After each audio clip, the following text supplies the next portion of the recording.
Welcome to Channel 18 News. I'm Jim Rogers. The Sulphur Springs residents called city police when they became suspicious of an individual sitting against the fence on their Jefferson Street property.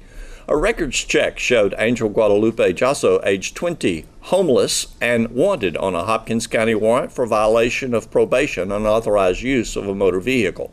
Jasso is in Hopkins County Jail, held for Dallas County authorities. Sarah Irene Alsop, age 28, of Como, was arrested for abandoning endangering a child, a state jail felony, following a Child Protective Services investigation. Special Crimes Unit was notified when Alsop tested positive for methamphetamine, and her 10-month-old child also tested positive for the substance. Alsop was arrested at the offices of Child Protective Services in Sulphur Springs. She's in Hopkins County Jail, held on a $10,000 bond. September 27, 2018 has been set as the date for the execution of Daniel Clayt Acker, age 46, of Sulphur Springs. Judge Eddie Northcutt signed the order Tuesday to be hand-delivered to Texas Department of Criminal Justice in Huntsville Wednesday. Acker is on death row in the Texas Department of Criminal Justice, convicted of the kidnapping and the murder of 32-year-old Marquita Markey George. Acker, a native of Hunt County, was 29 at the time of his conviction. Acker's made appeal to the U.S. Supreme Court. However, in April of this year, the court upheld the 2001 ruling of Hopkins County 8th Judicial District Court. Acker also had filed an appeal in 2003 that was denied in 2006, and appeals denied in 2014 and 2016. County Judge Robert Newsom was the district judge who presided during the trial. Local attorney Frank Long was the district attorney. Acker and George were living together in a trailer in Hopkins County when an argument began between the two at Bustin' Loose, a nightclub located outside the city limits of the city of Sulphur Springs. He later strangled her and pushed her from a moving auto. There is a Yantis area homeschool student named Casey Rhodes who's taken up the monarch butterfly as a cause. She's part of the National Wildlife Mayor's Monarch Pledge and is offering this initiative to city mayors as well as individuals in our area. Let's find out more about how we can help the monarch butterfly. Casey, where do you go to school? I go to school at the Treehouse Homeschool Co-op, which is in? Yantis, Texas. Okay, wonderful. Good to hear that. Why is it in your family to have an interest in our ecology? Yes, so we love wildlife, and my parents used to be bird watchers, and my mom has always had this dream to go see the monarch butterflies, and so I was just kind of naturally inclined to like that kind of things. And have you gotten to go see part of that migration? Yes, we left in late February, and we got there and we got to see a refuge. It was amazing. What was going on there at the refuge? The monarchs were all huddled in groups and they were dripping from the trees, and we had a long horseback ride up there, and it was about a 2-hour horseback ride, and it's a 4-hour walk. Okay. Because it's about at 10,000 feet. And they choose certain trees. It's really amazing.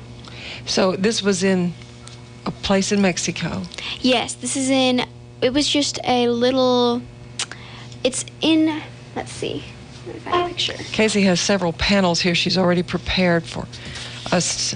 So it's in kind of mid-Mexico. Okay. And so we visited the Monarch Butterfly Biosphere Reservoir, which is in mid-Mexico, but so it's in Mexico, in the state of Mexico, but it also kind of stretches to Michoacan, too. Amazing.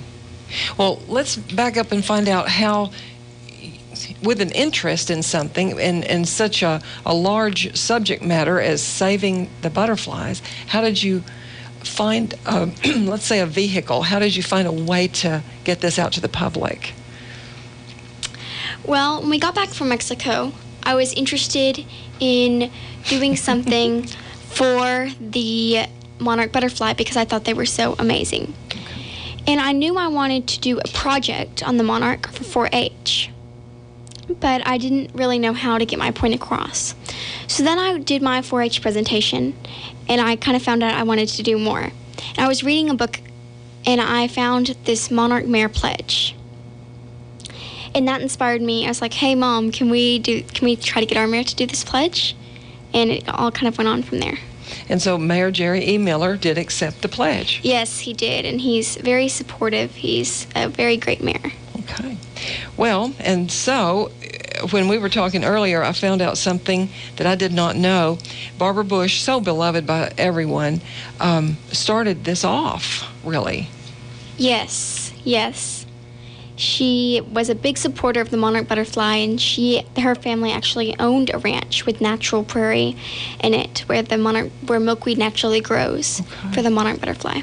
Okay, that really was the National Wildlife Federation Heroes, which is designed for school students to learn about and get involved. Okay, so your National Wildlife Mayor's Monarch Pledge is being offered to mayors of cities anywhere. Yes, we're trying to get as many people as we can involved to save this amazing butterfly. Okay, well, let's find out how we can save it as individuals or cities. What is needed? So one of the biggest problems right now for the monarch butterfly, so the population has gone down about 90% in the last 20 years. So that would be like if every person in the United States died out, except those in Ohio and Florida. So one of the biggest issues right now is in this area called the Corn Belt. And it is where a lot of corn and soy is grown. And this corn and soy is genetically modified to be herbicide resistant. So when it is sprayed with herbicides, it doesn't kill the corn and soy, but it kills any milkweed or any other beneficial plants that may be coming up in the fields. And in our area, it's mainly habitat loss. So when our county mows, it kills, so right now there's tons of milkweed on the roadsides. And after the wildflowers finish, that milkweed will still go. But when they mow, it kills all the milkweed. And so last fall, we went to school, and we were looking at all the milkweed on the side of the road, and then we came home, and it was all mowed. That's discouraging to you. So is milkweed the only plant around here that monarchs use? It's the only plant they use, period. So other butterflies usually have maybe one or two host plants that are not endangered, but milkweed is milkweed is kind of like a peach tree. It needs cold winters to sprout up correctly. And so when we don't get cold winters, it doesn't flourish, so causing lost habitat for the monarch butterfly. So we could make sure that we don't mow down that milkweed until a certain time has passed? Yes, so that's what we're trying to get changed right now. So as our first action item through the Monarch Mayor Pledge, we are making sure to try to change the text dot schedules. And so we can mow after it's finished, which will be in early November. I have seen roadside signs that say no mow area. And when you pass these on the interstate, they look more natural and a little bit wild. Yes. And it looks fine to me. It's great to preserve those wild areas because that doesn't only provide habitat for the monarch butterfly, but for native birds and bees, which pollinate most of our crops in the U.S. Butterflies, bees, and moths are major pollinators. Yes. I didn't know that moths were. Yes. Well, have you heard evidence across our nation that cities are taking this initiative? Yes, so San Antonio was actually the first city to take the Monarch Mayor Pledge, so go Texas. And tons of other cities through the U.S. have. McKinney actually has received special recognition because when you take the Monarch Mayor Pledge, you pledge to do at least 3 action items in the next year. And there's a list of 25 action items. But McKinney, and if you do more than 8, you receive special recognition. And McKinney did 9 action items. Okay. So what are some of the other action items? So they are grouped into different categories. But there's the ones that make giant change, which are taking milkweed off the noxious weed list, changing the mowing schedules, getting the public school and homeschool co-ops involved. And we actually have a Julie Maddox, who's a Yantis citizen. He's donating 5 acres of land to be an experimental prairie. So through this land, we can have different workshops. And through these workshops, landowners can learn how to cultivate their land into a native prairie habitat for all kinds of bird species, the monarch butterfly, and bees and other pollinators. And in this workshop, we will have different guest speakers. So one of the speakers will be Carl Abel, and they have 1,000 acres of native prairie. And landowners will also learn how they can keep their livestock and keep their livestock lifestyle, but also help bring back the native prairie. Amazing. I think that I have seen your article all about this in the Community Chronicle, which is published out of Yantis. Yes, the Community Chronicle has been very supportive. They're an amazing paper. In fact, I think your mother, Debbie Rhodes, wrote an article recently about the monarch butterfly. Yes. Well, there's more things on the panels that you have brought to us, and show us a little bit more. Okay. So another big issue for the monarchs right now is in legal logging in Mexico, in their reserves where they spend their winter. So the monarch migration, it kind of starts up in Canada or the upper United States. They migrate all the way down through Texas. And so here is where they come through in Texas. So this is the fall migration. So they come right where we are. And so that's why it's so important to save them into Mexico, and that's where they spend their winter. But Mexico, in the reserves where they stay, it's called the Monarch Butterfly Biosphere Reservoir, and it has 90 different owners, and so it's complicated to protect it. And so illegal logging still goes on. Another issue is climate change in Mexico. So there's really bad winter storms there right now, and so the trees that they roost in provide kind of a microclimate for the butterflies. But it can only help make the monarch swarm so much. And so winter storms still come through there, and they tear up monarch habitat. Well, there's things that we don't have control over, like storms Yes. and climate change, or we could help with their habitat decline. And certainly the pesticides, there's reason for change there. Yes, and so a lot of cattle don't eat milkweed. And so if you're a cattle farmer, it's not necessarily a plant you would want in your pastures. And so a lot of people spray, do the wide spraying, and that kills off any milkweed. And so the rye and Bermuda grass can come up for their cattle to eat. But milkweed is a beneficial plant for pollinated species. So cattle will just eat around it. They will eat around it, yes. And it could just be there as a habitat for these butterflies. Yes. Ch.18, who does the Texas Co-op magazine, she had made those little flags, that you use to mark electric lines and things like that. She made those, and she drew little pictures of monarch butterflies on them and wrote, "Monarch host plant, please don't mow," and she stuck them on every little milkweed plant she had on her place. So that's a really good idea for individuals to do. That is amazing. So you have found through your, not only just your interest in helping the monarchs and other pollinators, bees included, you found other people that want to take up the cause too. Yes. So a lot of people don't know how important milkweed is to the monarch butterfly. And then this little butterfly that only weighs about half a gram can make the amazing journey all the way down to Mexico and come back up in the spring. It's just amazing.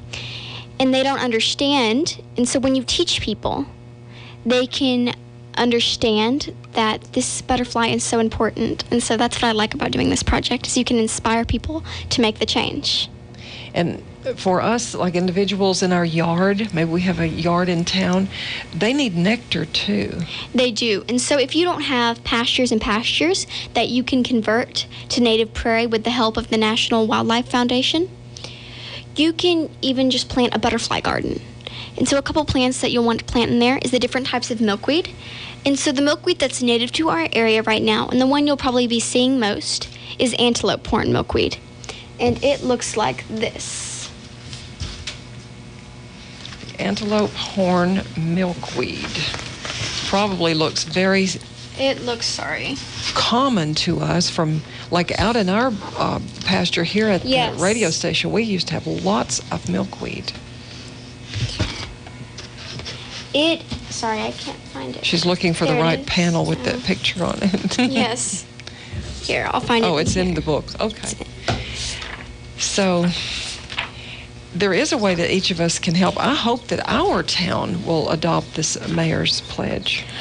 Driving through Sulphur Springs and Wood County, you can see fields of where landowners have let their cattle out, and it's kind of been overgrazed where the milkweed is growing, and you can really see that milkweed because the cattle don't eat it, and it stands out. And that's because we've had tons this year because we've had a cold winter.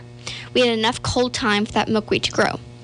And if you're interested in planting milkweed, say next year, you can, if we don't have a cold winter, you can cold stratify, so it's kind of giving that artificial cold time. And so you stick the seeds in your refrigerator for about a month, and then you take them out and you can plant them. Okay. And then they'll grow.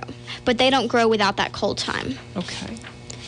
So when you find that picture of milkweed so we can see a good look at it, I also want you to tell us a way that people might log on to more information about this subject. Okay. Or if you have a website that you'd send them to. So this is the antelope horn milkweed. Okay, a blend. And that's the one that's native to our area.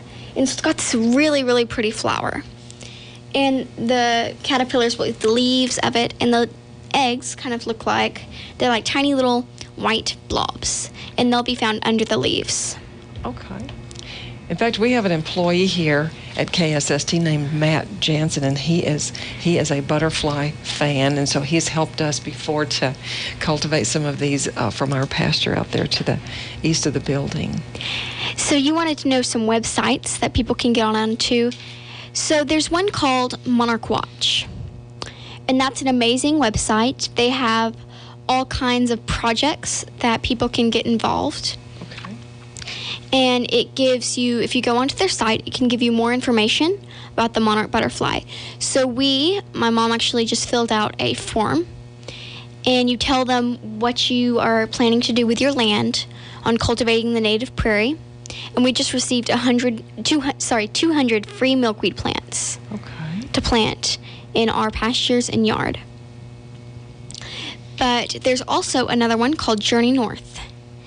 And Journey North is a site, and it focuses on, the journey north up from Mexico. The butterflies back up in the spring. Yes. And so this is where when you see your first monarch butterfly, you will say, hey, I just saw my first monarch butterfly. And they will use that information. So once everyone's kind of showed them their first monarch butterfly, then they can say, hey, the first one was up here, and then track it up in Canada. Okay. Wonderful. You've opened up so much to us here in our area about something we take for granted that's around us, we think all the time, the monarch butterfly. And we're appreciative that someone as young as you has adopted this as a cause and come to share it with us this morning. Thank you, Casey. You're welcome. Here's Don Julian with sports. The Wildcats 7-on-7 football team opened their season Tuesday evening against Gilmer in the multipurpose building. Wildcats football offensive coordinator Matt Young said more than 100 Wildcats, who will be 7th graders, 8th graders, JV players, and varsity members, got to throw and catch for 2 hours.